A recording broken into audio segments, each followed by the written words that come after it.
But hi, my name is Hi. Bill Robertson, and I'm president of the African American Film Critics Association. And we are thrilled to be talking with you today. Uh, the star of the hit Apple TV Plus series, Shrinking. I'm going to introduce you to the AAFCA members who are on the call today, starting with our facilitator, Katia Woods in Philadelphia, Nancy Green, newly arrived in Los Angeles, Dana Abercrombie, New York, New York, Reggie Pounder, the Windy City of Chicago, Philippe Patterson in good old Washington, D.C., and Karan will be joining us momentarily. Well, thank you all for your time. I appreciate it. I'm going to let you guys do what you do so well, and I will see you on the other side. Okay. What's on your mind today? Like, I want to change, but I'm not particularly open to make those changes. I'm trying. Every time I get rid of one compulsion, another compulsion comes up. Are you yawning right now? Spoiler alert, I feel like I'm stuck. Right. How does that make you feel?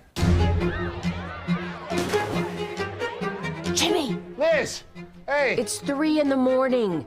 I'm sorry. What's in that bowl? Pretzels. The other bowl. Maybe some painkillers. Maybe? There's painkillers in there, yeah. I have to ask, is this you forever? I don't know. Press a bit, little bit, roll it up, take a hit. Oh, hey, Paul. I'm worried about you, kid. Yeah, I've been grieving here. You've been numbing. Stop. You're doing sad face. This is just face. I have resting dead wife face. He just kept on going on and on about how dumb I am. But he loves me. Your husband is emotionally abusive. He's not working on it. He doesn't intend to. Just leave him. Okay. I think I can help people if I get my hands a little bit dirtier. Your mom wanted you to scatter her ashes, right? We know what they should do. Don't you ever want to just shake them? Well, we don't shake them. I take that back. Run? Huh? Sounds so unethical. You're just gonna burn down your career and take me with you. Coin flip? Get out of here. Wait, this is my office. It took you longer than it should have. My patients are really thriving. This thing I'm doing is really working. I'm right behind you!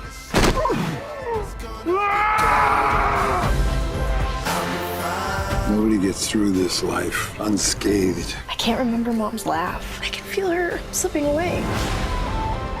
You're faced with a choice. Are you gonna let your grief drown you? Or are you gonna face it, come through the other side? It's nice to see you have your spark back. You just gonna leave your car here? I'm a white guy in Pasadena. The cops will probably just take it back to my house for me. Must be nice. Derek, how's it going? Just walking the dog I didn't want. My patient moved into her sister's house. Sounds like the day's off to a great start for both of us. My name is Reggie Ponder out of Chicago, and this character allows Black folks to be Black folks, and I think that's the case with both of the Black characters in this piece, is that it's not stereotypical, but you know that these people are Black, but they don't have to prove that they're Black. Can you speak to what I'm feeling on that? Yeah, honestly, Reggie, it's like an honor to hear you say that, because there's honestly not a lot of opportunities. And I was just talking to Luke, who plays Sean, who's, amazing on the show. And we were talking about how we really got a chance to, there are scenes where I know I slip into Black English vernacular, and, I can deliver certain lines a certain way. And initially, when Brett Goldstein, Bill Lawrence, and Jason Segel approached me, for this character, they only had, a couple of episodes written, and she's not really in the first 2 episodes, but they knew sort of the beats they wanted her to play, and they knew that they wanted Gabby to balance out Jimmy's character, played by Jason, who's grieving, and Paul's character, played by Harrison Ford. And so we knew in general that we kind of wanted her to be a bit more positive. But other than that, they gave me full reign of the character. And they really allowed me to improvise on set a lot. And so I think, to me, like as an actor, it's important for me to attack every scene with specificity as much as possible, and to attack our relationships with specificity. So sometimes I'll do things and like my dad will talk and be like, well, I don't know, this is just how my dad talks. And so every now and then it was really fun to me to do a line the way that my dad would say it, where there's one scene in episode 9 where Jimmy and I are talking to Lukita, and I go, hold up, we actually desecrated each other. And that to me was like a line that I wanted to do in that way that sounded very much like my dad. Now, the thing that also had to continue to work for me was the white people that were in charge needed to allow those performances to slip through. And so that was something that it doesn't really happen that much. It doesn't really get to happen, but I was really stoked that the white guys in charge allowed me to be in charge of my character, and they allowed for those moments to make it through. Because to me, that's what kept Gabby Black and like authentic, was drawing from the gorgeous Black people in my life. Well, That was my long answer to tell you thank you, and I appreciate it, Reggie. That's really nice. oh well, thank you for that answer, and I really do appreciate both of you guys' performance in it. Thank you so much. Oh, thank you. I'll let him know. I'm about to see him, so I'll let him know. Hi, Dana Abercrombie, The Coalition. What I love about this show is that the characters, your character as well, preaches about boundaries, especially with their patients, but they don't practice it at all. And so what I wanted to know about from Gabby, what are the benefits that you would say is for her of having none of these boundaries that helped with the development of her growth throughout the season? Yeah, thank you so much. I think, Dana, I think Shrinking is a show about a lack of boundaries in general, and like people kind of crossing lines. But to me, I never want to see a show about perfect people doing things right. And to me, sometimes on television, there's a world where a lot of times, like, it seems like we need to be, as women, as Black women, we need to be presented as perfect. And what's great about Gabby crossing boundaries is that it just makes shit happen. Like, it makes, things come forward, like, the inappropriateness of Gabby going to Liz next door and telling her to back off of, this white guy is perfectly capable of, handling his own business, his relationship with his daughter, But that's a great scene between Krista Miller and I, of just that tension between these two women, almost trying to fill a hole in Jimmy and Lukita, Jimmy and Alice's relationship. But I think it's important for us to be portrayed as a bit messy and crossing boundaries as people of color, because a lot of times they want us to play saviors and sages and be these kind of wise characters, which is great. There's a time and a place, but especially playing a therapist, it can get into that Black therapy trope of like, oh, she's here to kind of be a sounding board for people that are making the action move forward in the story. But I was really excited to play a character that makes mistakes and that crosses boundary lines, because it's really juicy. And that's when all the funny stuff happens, is when boundaries are getting crossed. Like, I don't know if there's every scene that's been funny ever in the history of comedy is about lines getting blurred and lines getting crossed. So it made it a juicy part to dig into, where I didn't know how things were going to play out and how things were going to happen. Well, thank you. You did a great job. Thank you, Nanya. Oh, thank you. I appreciate it. Hi, Jessica. I'm Philippe Patterson from Taji Mag. So I have to ask, between Jimmy and Paul, which therapist do you think would work best with you as an individual? Oh, between Jimmy and Paul would absolutely work best for me. I mean, Jimmy's a bit more of a mess, and as a Black woman, it's probably out of pocket, so I can't co-sign, someone being that much of a mess. And there's something about Harrison Ford as Paul that's very endearing, even though, it seems like he's grumpy, but you can tell he still wants to be there, and he still wants to be, he still has a heart of gold. But I also think that in that relationship between Gabby, Paul, and Jimmy, I think Paul is really the only person that she'll kind of listen to. I don't think she has that sort of respect with Jimmy, and I think I sort of have that as well. Like, I'll definitely listen to Harrison Ford more than I would listen to Jason Segel, and in like between the three of us. But yeah, definitely Paul. Okay, thank you. Thank you. Hi, I'm Nancy Green with Film Critique. Hi. And hi. And I wanted to say I really loved your character's dynamic with Harrison Ford. And so I wanted to know for you, how was it working with him, being that he's such a huge legend, and how nervous were you when you first met him, if at all? Yeah, I was really, thank you for that question. I was really, really excited to work with him. I had already signed on for the show. And then I think it was one of those things where the next day they were like, don't get too excited, but Harrison Ford is interested. And it was one of those, when you just go, yes, like it was one of those like genuine, like, holy shit, and I knew that my character was spending a lot of time with Paul and whoever played Paul. And so once I found out it was him, I've known about him for as long as I've been alive. And so there was something that was a bit intimidating by that. But I think Paul's character is supposed to be like one of the founding fathers of CBT and a really big deal in the therapy world. And so I think I allowed that to kind of bleed into me and Paul's relationship, Gabby and Paul's relationship.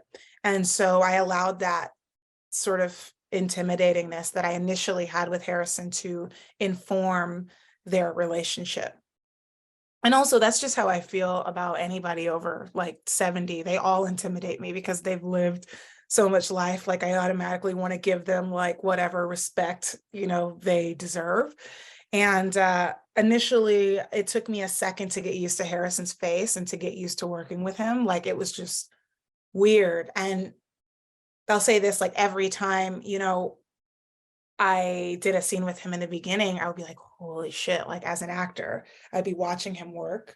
And then I would be like, holy shit, that's Han Solo. Holy shit, he seemed like Indiana Jones there, And so I had those surreal moments. And then I just got really used to it.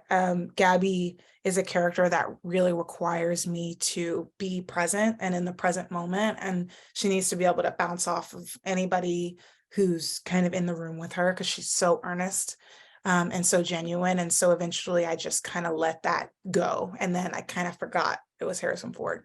But even after that, till the end, like Harrison, like I learned his rhythm of acting. Every actor has a rhythm of acting. And like almost every scene we did, he would have one or two takes where it was like watching like a gorgeous sunrise happen where you were like, oh, that's why you're Harrison Ford. You're the best. He's like, at the same time funny. His character is grieving. He's gorgeous to look at, and he just is a really good actor and a really giving actor. So sometimes all those things would come together at once and you'd be like, oh, that's why you're Harrison Ford. Like that's why. And so I feel really lucky that I got to watch that and like witness that.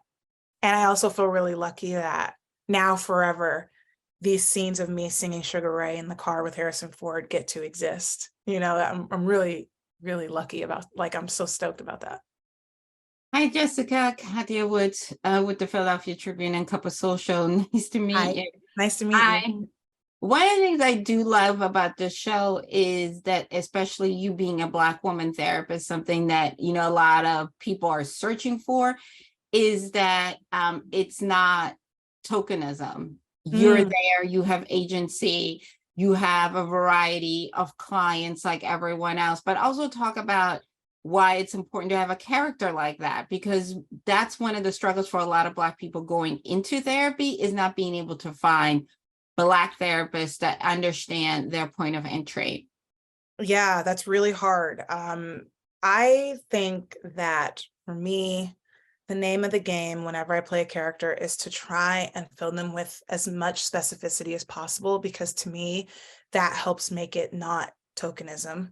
A lot of things have to go right in order for that to not happen, because I've done things where I've been giving it 100%, but at the end of the day, if the white people in charge want to make you a token, they could edit it to make you a token, which is unfortunate. But a lot of times we can be quite powerless as actors because it's whatever happens in the edit room is what people usually see.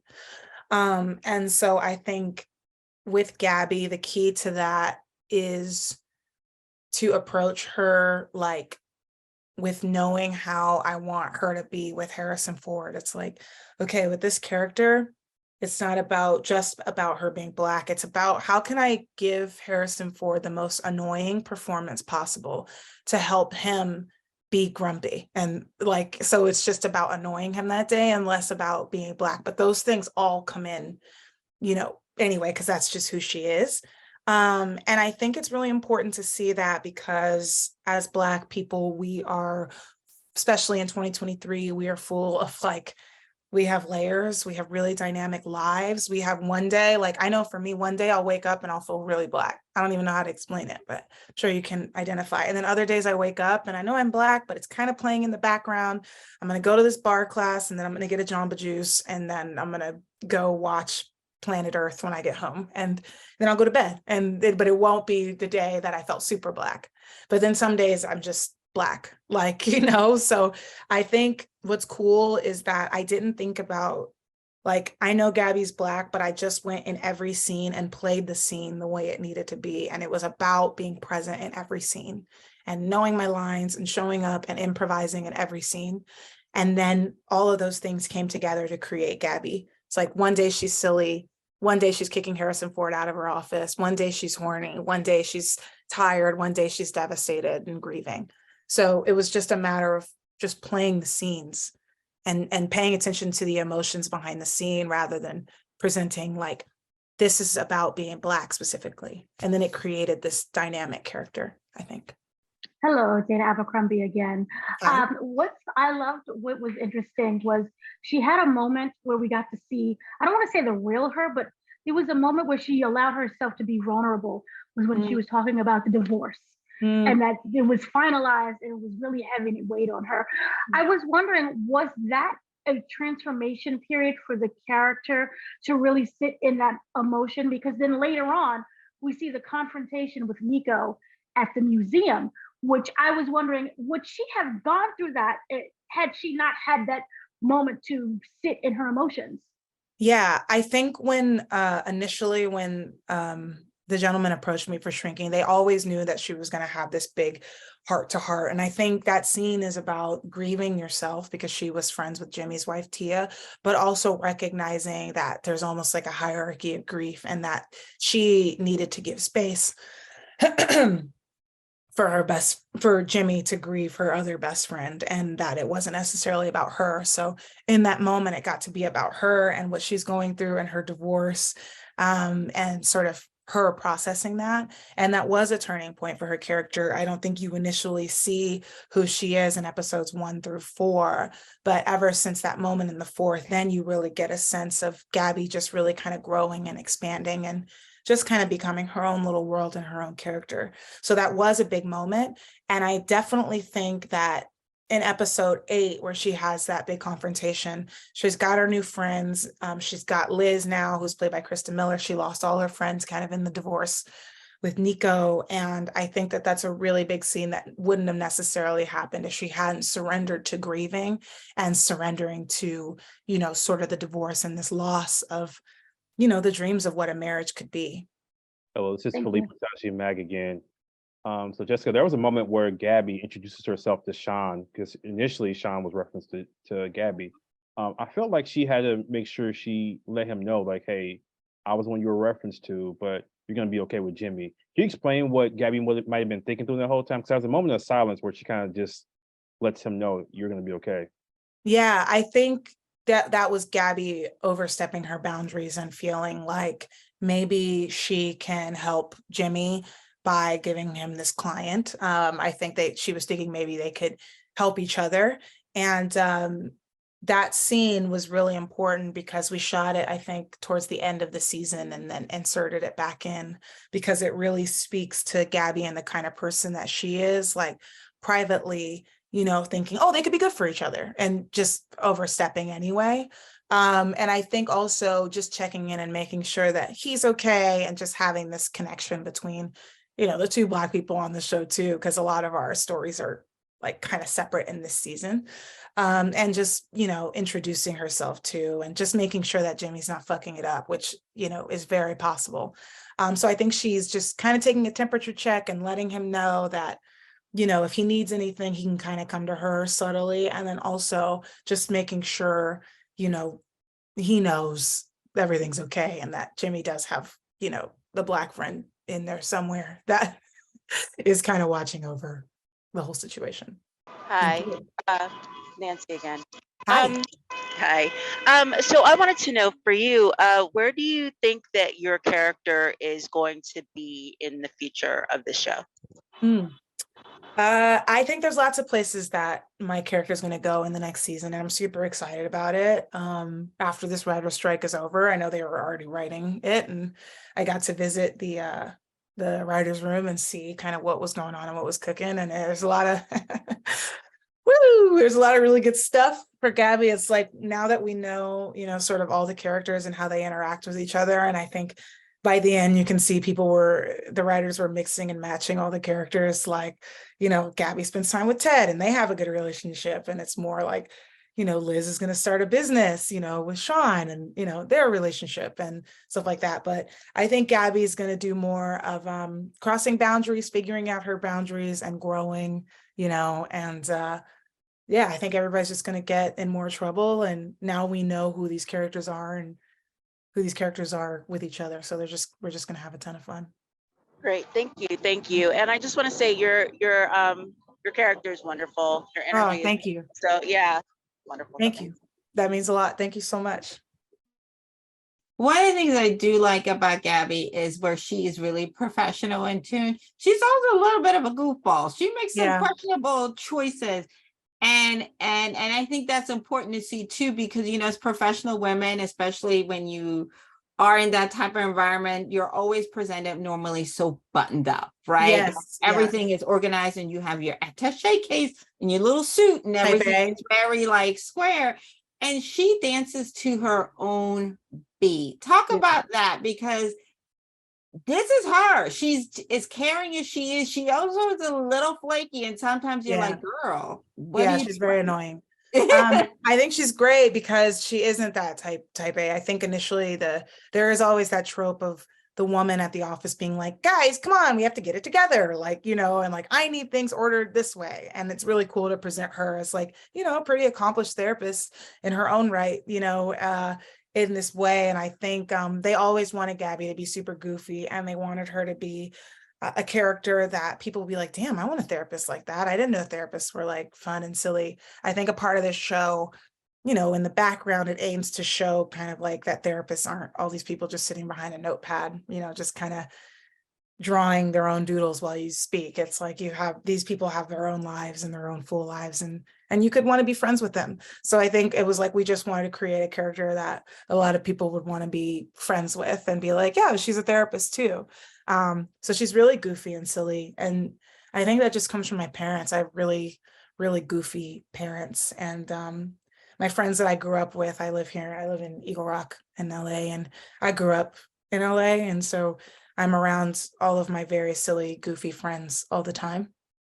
And so I really just wanted to have fun and bring that to the character. And then like, we had a goofy set, and Jason Siegel's very goofy and silly. And so a lot of times I just felt like, free to be myself in that way and just do really weird, strange bits. And also I'm very weird.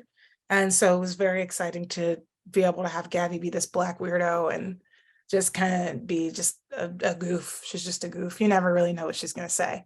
And that makes it really exciting. And I had a lot of joy creating that performance and doing that. Every day on set was really fun. And I don't really get that with every job. And I'm really lucky to be able to have done that. But I created her with joy in mind. Well, I'm a longtime fan and thrilled for you. And I think this is a great show. Awesome. Thank you so much. Thank you. Hello, Dana Abercrombie again. I'm interested in the relationship between Jimmy and Gabby. Obviously, there's a shared grief there. You're double grieving as well, as we had stated before with the divorce.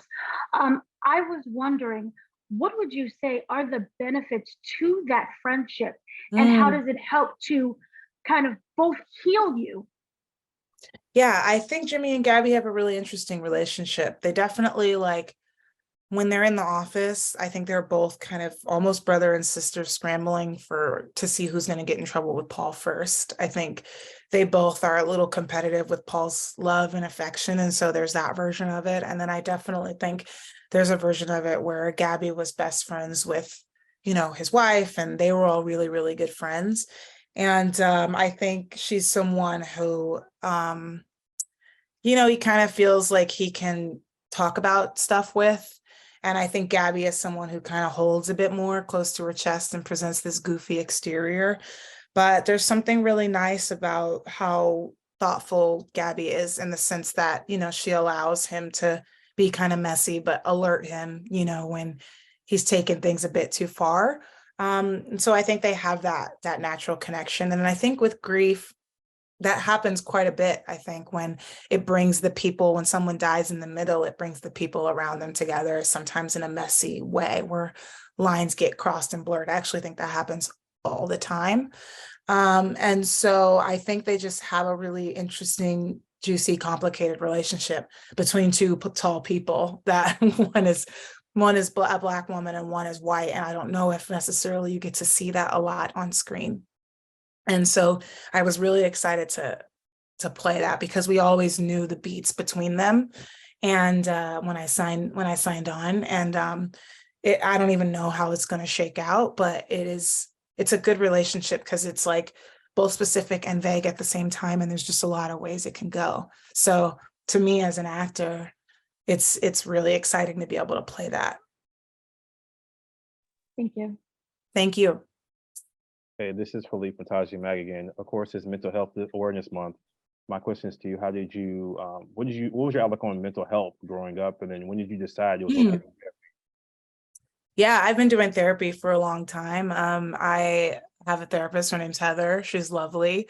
And so I see my brain as like a car, where I would rather do the maintenance as we go, rather than, have a big breakdown and realize that it's really expensive to fix. And so I'm a real, I think in general, as people of color, as women, there are things that in our daily that we have to deal with and kind of navigate more than most people. And everyone has their problems, but I think Black people in particular, we have this noise playing in the background, about the way society works, about trauma that our ancestors endured, about things that we know aren't right, that we just kind of have to get on and live with, and still do our jobs and put our makeup on and go to work and take care of our friends and family.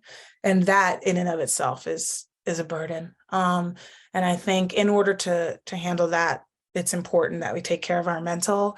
And, it just helps me as an actor to do mental check-ins and know how I feel in regards to things, because then it helps me just be a more dynamic and fluid actor that's present.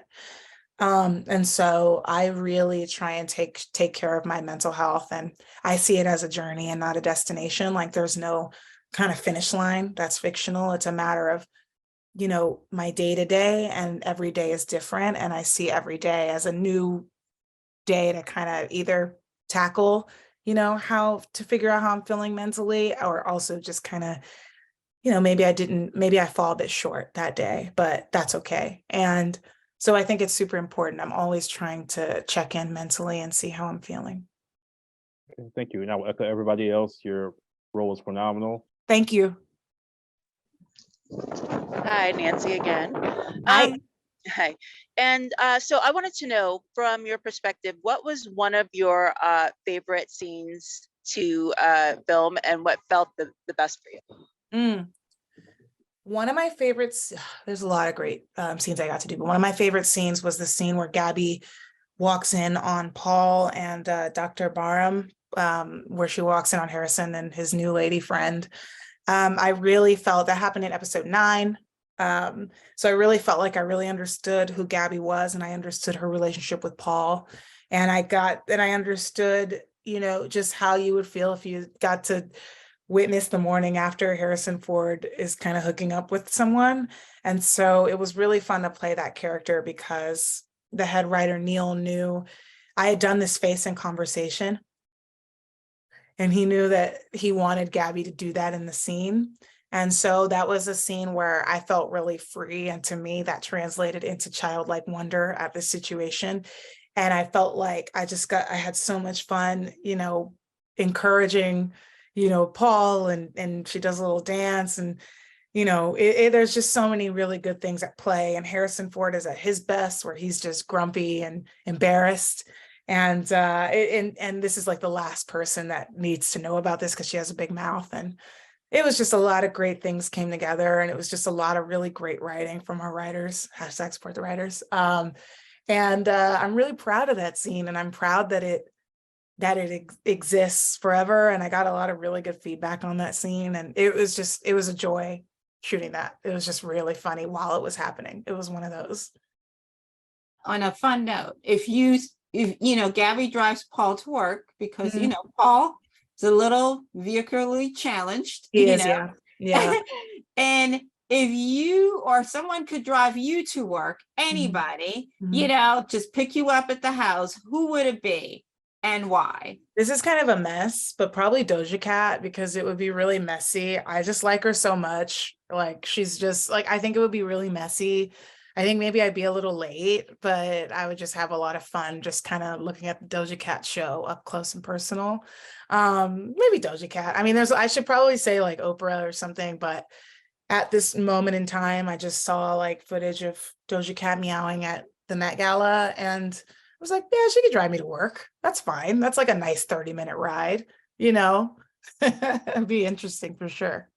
Absolutely. You can bring the coffee, she brings the vibes, you know? Yeah, whatever that is that she feels like bringing that day, she can bring it. Absolutely. Thank you so much. Thank you. So away from the show, what are your goals as an actress? My goals as an actor? I love acting. I love it. I love it so much. And I want to keep doing that. I felt like I really love doing the show called Love Life Season 2, because it opens up that drama and comedy world for me. And I really love that sweet spot that I got to explore on this show, Shrinking, of doing, you know, there's moments where Gabby does really high comedy, and there's moments where she can just do drama. And I can do it all. So I want to keep doing it all. I want to keep straddling both of those worlds and continue being this very specific 6 foot tall Black lady that makes people laugh and moves people. I just want to do it more and be able to be happy and have balance in my life of, you know, being an actor, but not having it be the beginning and end of my life. I feel very lucky that I can afford to pay my mortgage right now based off of doing what I love, and that I live by my friends and family, and that I get to be the number one auntie ever because I live by my nieces and nephews. And so it's really important to me to be able to be an actress and then know actually what's really important is my friends and family and loved ones and going on walks and stuff. So I think it's about balance and making sure that I'm doing what I love, but not so desperate that I do everything, and that I still get to enjoy my life wholly and fully. That's the goal, is balance, I think. So now, as a 6 foot Black actress from LA, who were some of your inspirations that brought you into this crowd? Whoopi Goldberg for sure is an inspiration. Her on Broadway, I remember seeing it as a kid and just it moving me. I'm pretty obsessed with Queen Latifah. I always have been. She's been someone who can really just kind of do it all, and she's been doing it for a long, long time. And I remember growing up watching her on Living Single, and for some reason Bringing Down the House is one of my favorite movies, and it just makes me laugh. It's a really good movie. Other ones, I really loved Saturday Night Live when I was a kid, and I'd watch with my grandma. So Molly Shannon, Sherry O'Terry, Anna Gasteyer, Tina Fey, Amy Poehler, Maya Rudolph is like up there for me as like, I think I would cry. Fran Drescher, I saw her at the SAG Awards a couple of months ago, and I didn't know I was going to do this, but I cried, which was really funny. Like, I just didn't know until it happened. And I think just strong women, that's going to sound cheesy, but the women in my family are so funny. For some reason, they're all Aries, so they're all pretty funny and bitchy and strong, and they can be kind, but they're insane. And they just make me laugh. And I think with Gabby, I like to take little pieces of them and carry them in every joke. Like, I'll be doing impressions of my mom. I do impressions of my mom a lot of times when I play Gabby or my sister or my brother. So just Black people too in general. Yeah, I get like, I'm just inspired by funny women, I think. So now, going back to your character on the show, what do you want audiences' takeaways to be about I who really, she is and her motivations about life and everything? well, I really want people to enjoy Gabby at the end of the day. Like everything is out of my control as far as how people perceive her. So I try not to think about it, but I really want them to just, especially Black people, to feel a little less alone because you've got this, hopefully, a Black weirdo, that you see on camera that's living fully on the screen. And it's my job, especially with Gabby, I tried to be as present as possible on every take. I really gave it 100% with her, and I hope that people just laugh and they laugh with her and they feel emotions with her. I think that's like what's great about TV, what's great about movies is you're sitting on a couch or you're sitting in the movie theater having this really personal experience next to a bunch of other people. And that's why, we do what we do and I do what I do, is because I want you to feel something and I want you to run it through your filter. And so I hope that people really relate to Gabby, and then I hope that they relate to the other characters and the story as a whole, because it's not about just me doing a good job, it's about everyone doing a good job and making everyone look good. And I think that's me too, as like a supporting character. I really try to make everybody else look good, because if Jason looks good, then I look good. If Harrison, if Krista, if everybody else looks good, I look good. So I just hope people enjoy the show as a whole. I really do. And I hope they feel just a little less alone. Jessica, thank you. Thank you. I appreciate it. And as a fellow LA native, you're kicking butt, and we certainly enjoy watching you and know that our organization will continue to support you Thank you. As you continue your journey as an actress. Thank you. I appreciate everybody's time. It's very, very nice for you to give me that. Absolutely. Thank you. On behalf of the world's largest group of Black film and TV critics, enjoy your weekend, and we look forward to seeing you soon. Thank you. I love that it was enjoy your weekend, so I appreciate it. It's Friday. No, finally. Thank you. Have a wonderful weekend. You too. Be well. Bye. You too.